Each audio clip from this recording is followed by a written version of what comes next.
If you do plan to use real hardware, you'll need to install the Arduino Integrated Development Environment, or IDE for short. Navigate to arduino.cc and click Software. At the top, you'll see a link for the Arduino web editor, which allows you to write code in your browser. If you install a plugin for Chrome, Firefox, Safari, or Edge, you'll be able to upload your program directly from your browser to the Arduino. This feature, however, is relatively new when this course was made, so I have not been able to thoroughly test it.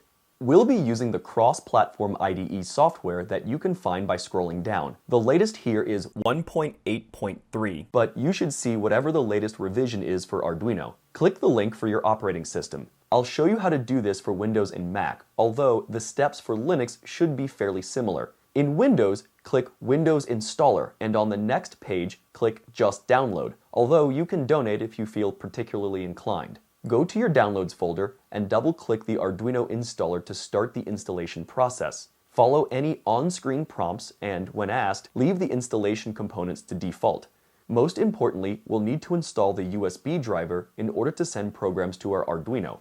Click Next. Leave the destination folder as Program Files x86/Arduino and click Install. If you open a File Explorer and head to C Program Files x86 Arduino, you can double-click on Arduino to start the IDE. Similarly, on a Mac, after you've downloaded the Arduino IDE, open a Finder and navigate to your downloads. If the Arduino file is still compressed as a zip file, double-click to unzip it. You can then copy the file to your Applications directory.